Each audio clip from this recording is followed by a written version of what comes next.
कुछ लोग का कहना ये है कि अर्जुन बीच युद्ध में कह रहे थे कि मैं युद्ध नहीं करूंगा, तो भगवान श्री कृष्ण ने अर्जुन को समझाया, और जब अर्जुन को समझाए भगवान, तो अर्जुन फिर तैयार हो गए युद्ध करने के लिए। तो लोग ये कहते हैं कि जो दुर्योधन था, दुर्योधन वह युद्ध करना चाहता था, तो क्या भगवान श्री कृष्ण उसको समझाते तो वह नहीं मान जाता? जैसे अर्जुन कह रहे थे मैं युद्ध नहीं करूंगा, अपने कुटुंबियों को नहीं मारूंगा, तो भगवान ने गीता उपदेश दिया और अर्जुन मान गए। तो लोग ये प्रश्न करते हैं, क्या दुर्योधन को भी भगवान समझाते तो क्या वह नहीं मान जाता? मित्रों, इस गूढ़ रहस्य को आप समझिए। भगवान तो कुछ भी कर सकते हैं, कर्तु अकुर्तु है, यानी वह जो है कुछ भी कर सकते हैं। वो चाहे तो पर्वत को राई और राई को पर्वत कर सकते हैं। लेकिन मित्रों, आप पूरे ग्रंथ को, महाभारत ग्रंथ को पढ़िए, एक बार नहीं भगवान कई बार समझाया था कौरव पक्ष को। एक बार शांति दूत बनकर गए थे, उस भरी सभा में समझाया था, लेकिन उसके पिता धृतराष्ट्र जो थे वो भी उस बात को नहीं समझे।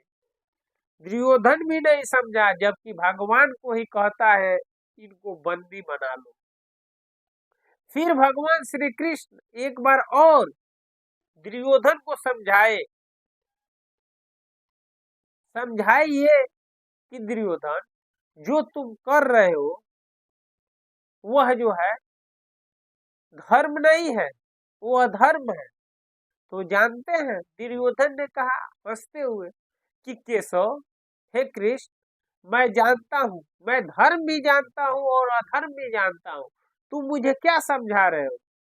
मैं धर्म भी जानता हूँ और अधर्म भी जानता हूँ, लेकिन मुझे धर्म में इंटरेस्ट नहीं है, मुझे अधर्म में इंटरेस्ट है।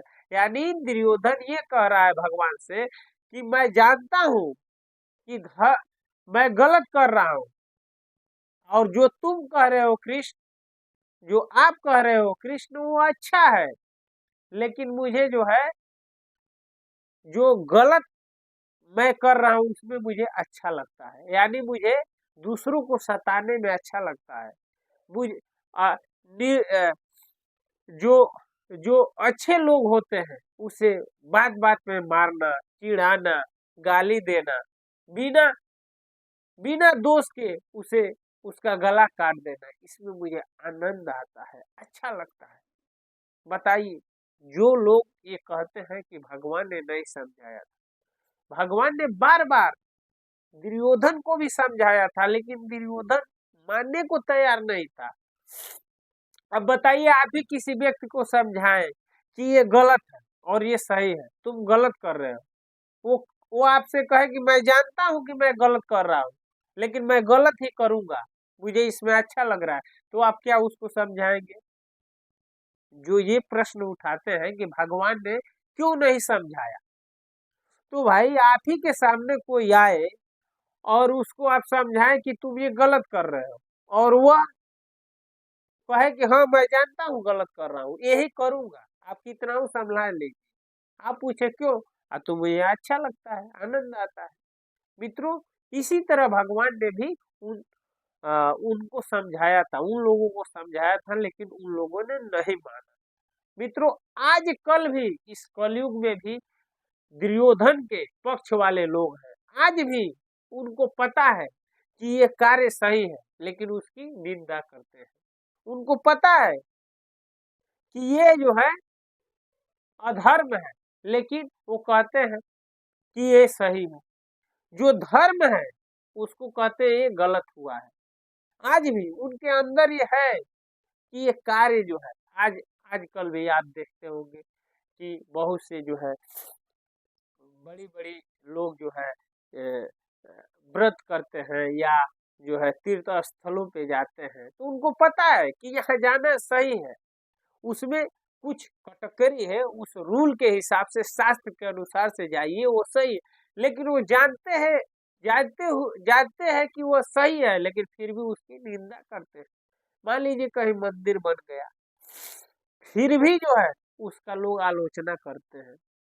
वो जानते हैं कि ये सही हुआ, फिर भी जो है उसकी निंदा करते हैं, आलोचना करते हैं। तो आज कलयुग में भी कुछ जो है दुर्योधन के पक्ष वाले हैं। दुर्योधन जैसे था, उसको पता था धर्म अधर्म दोनों, लेकिन उसे आनंद आता था अधर्म में।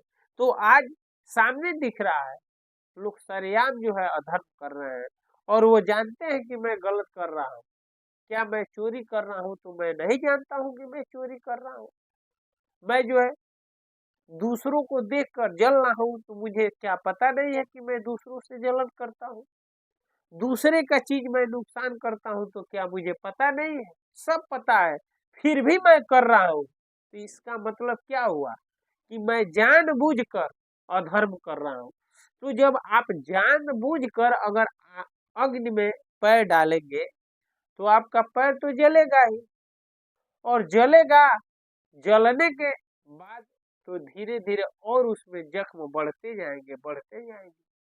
उसी तरह कर्मों का लेखा देखा, लेखा जोखा है। कोई नहीं मानता है, भाई न माने, कोई न मानता है तो न माने भाई, उसको आप कैसे मनाएंगे? जब समय आएगा तो खुद पता चल जाएगा। जैसे कबीर कहते हैं कि, कबीर क्या कहते हैं कि कबीरा, देखिए वो साखी भूल रहा है कि माली सींचे सौ सौ घड़ा ऋतु आवे फल होए। यानी माली जो है किसी वृक्ष को सींचता है और वो सोचे कि 100 घड़ा एक ही दिन गिरा दूं तो वह नहीं होगा। उसी तरह आप जो है जो कर्म करते हैं उसका लेखा जोखा एक दिन उसका हिसाब होता है। मित्रों, आज इस वीडियो में इतना ही। अगले वीडियो में फिर मिलते हैं, तब तक के लिए हरे कृष्णा, राम राम जी, नमस्कार, प्रणाम।